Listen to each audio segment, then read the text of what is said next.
and let's pull it together. Well, I'm proud to say that our representative of the United States Congress has stood up for our rights and represented cannabis truthfully in the face of the drug war machine. So I want to thank Congressman Earl Blumaenauer for coming out here today. It's my great pleasure to introduce him. Welcome, Congressman Earl Blumaenauer.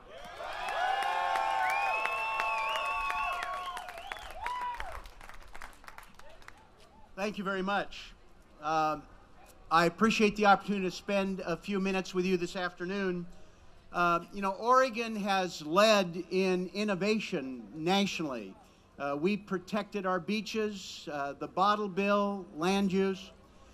40 years ago, Oregon was the first state to decriminalize marijuana. And I was an impressionable young legislator, actually voted on that legislation. And there was another debate that occurred during that session. It was led by a conservative Republican pig farmer from Hermiston, Oregon, a remarkable gentleman named Stafford Hansel, who had a distinguished career as a long-term state legislator. He was active in administration. He helped protect the land use system. But Stafford gave what I think was one of the most compelling speeches I've ever heard in my life.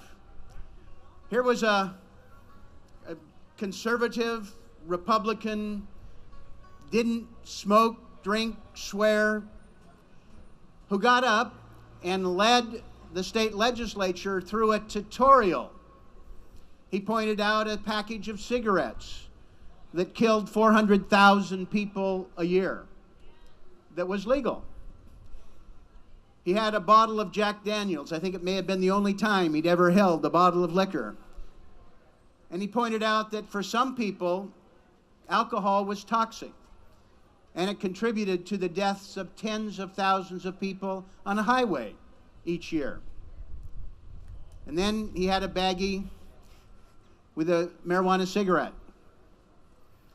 And he pointed out that people didn't die from it, that it wasn't as addictive, it wasn't as destructive, and that it was illegal. And he proceeded to defend a bill we had on the floor of the House that would have authorized 2 plants for personal consumption.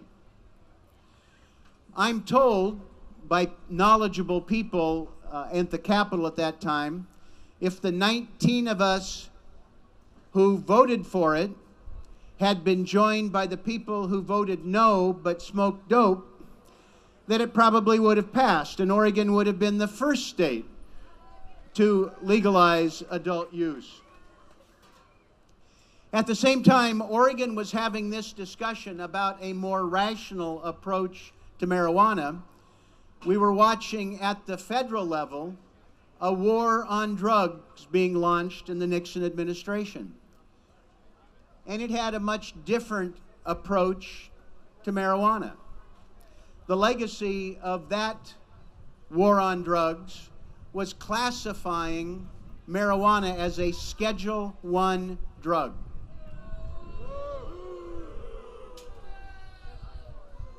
The consequences of that are legion.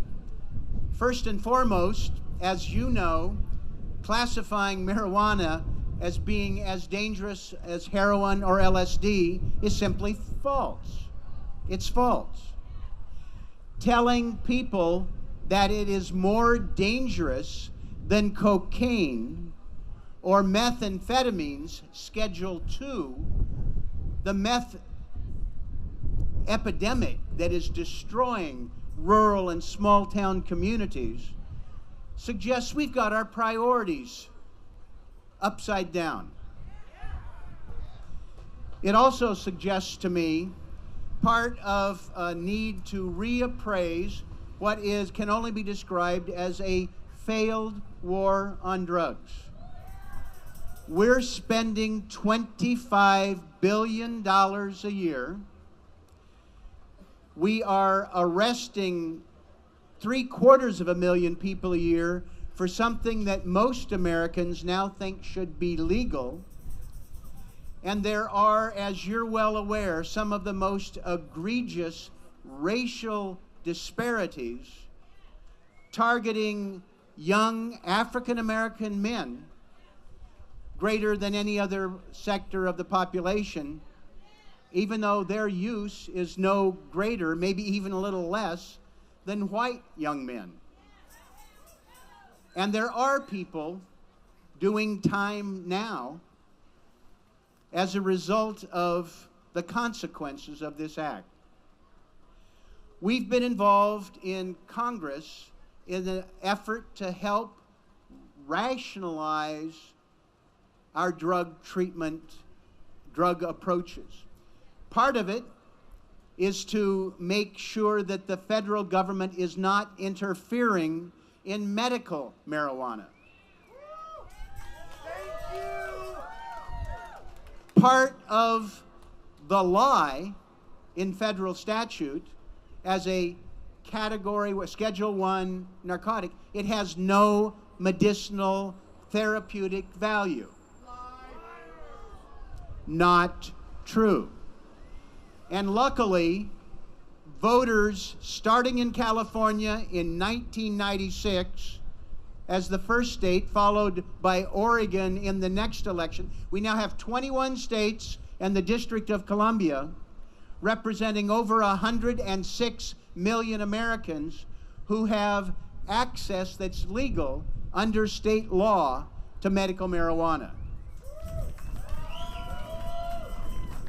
1 million Americans now are legally authorized to have access, and I have heard countless stories about the difference that it has made in their lives. Part of what we're doing in Congress, and I will tell you, I'm encouraged because we now have 13 pieces of legislation, most of it bipartisan, to try and bring some sense into this upside-down world that is marijuana regulation in the United States. We have legislation and bipartisan support to stop the lunacy of making legal marijuana businesses be all cash enterprises. What's the logic here? If you care about money laundering, if you care about tax evasion, or just burglary, forcing perfectly legal enterprises to pay their taxes with a shopping bag full of $20 bills doesn't make any sense at all. Or because of a quirk in the tax law, forcing them to pay 2 and 3 times higher tax rates, again for perfectly legal businesses, is wrong. But I will tell you, some of you are familiar with a conservative Republican tax advocate, Grover Norquist. Grover was with me at a press conference for my bill to allow legal marijuana businesses to deduct their business expenses. That's how far we're coming. That's how far we're coming. Wednesday, on the floor of the House, I had an amendment that would have allowed our veterans to be able to talk to their VA doctors about marijuana.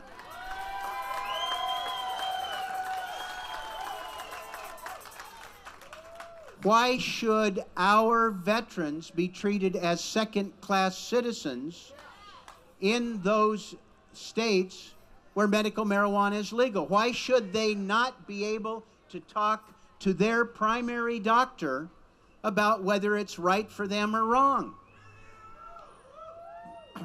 We weren't successful, but we got 195 votes, including 24 Republicans who said, this doesn't make any sense.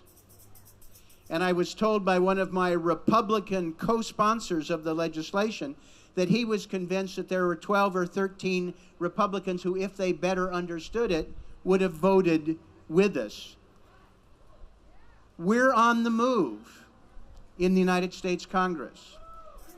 We passed an amendment that allows research agriculture institutions to research industrial hemp, which passed with a significant yes vote.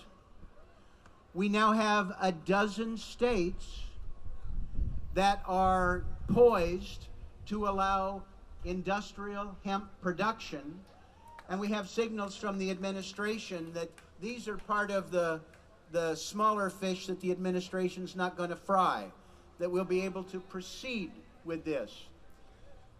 And it's about time. Some of you have been involved with trying to promote not just the use of legal hemp products, which of course they are, and they're sustainable and they're beneficial. It's just that Oregon farmers and ranchers can't grow it.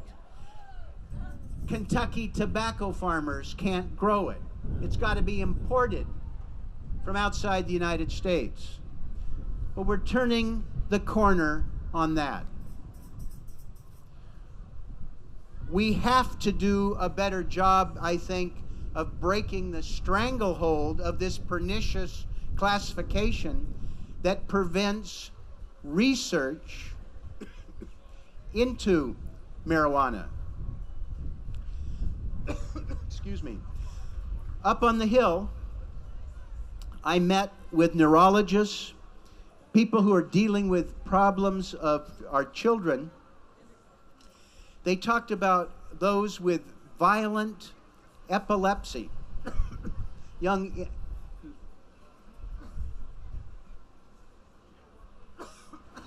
Getting all choked up here.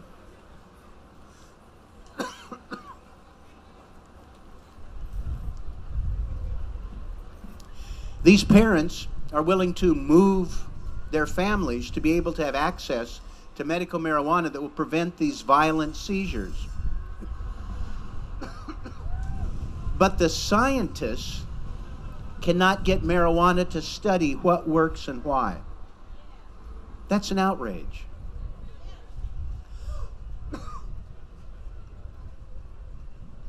Let me cut to the chase. Oregon was a leader 40 years ago in decriminalization. Oregon has a chance to be the explosion that breaks the dam on marijuana policy nationally. It's great what we have in Washington and Colorado. It's great that we've got 21 states in the District of Columbia with medical marijuana, but we're just on the cusp right now of changing national policy once and for all.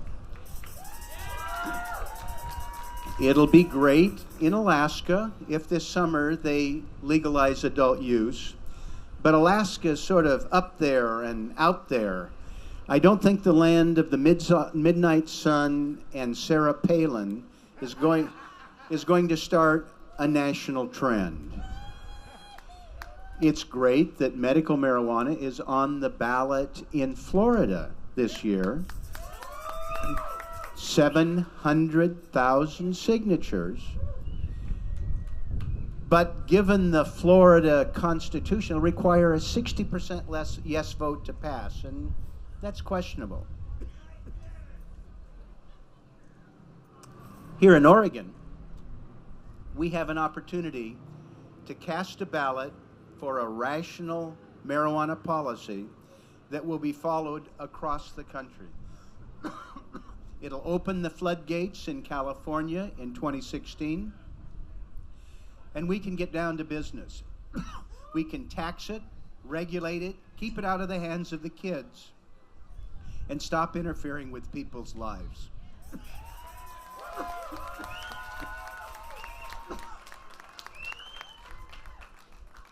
I'd ask you to study it, get involved, sign a petition, and spread the word so that we can have success this November.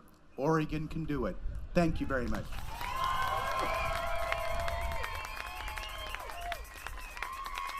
Congressman Blumaenauer, everyone.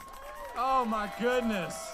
It feels so good. What an Oregon privilege to have such a distinguished leader. You know, you guys elected him all the way back in 1996 to the House of Representatives, and he's been going ever since, championed so many causes on the Oregon level and the national level. You guys heard him right there. He's talking Oregon. He's ready to push Oregon as a leader of states. So exciting. Another point is, you guys don't forget, speaking of voting, voting's coming up in November, and you guys are gonna see Congressman Earl Blumaenauer's name on the ballot. Even though you're not gonna see an opponent, still mark his name. He is no blank candidate. He is an elected candidate, and we want to elect him ourselves and keep this going. Thank you, Congressman Blumaenauer. What a privilege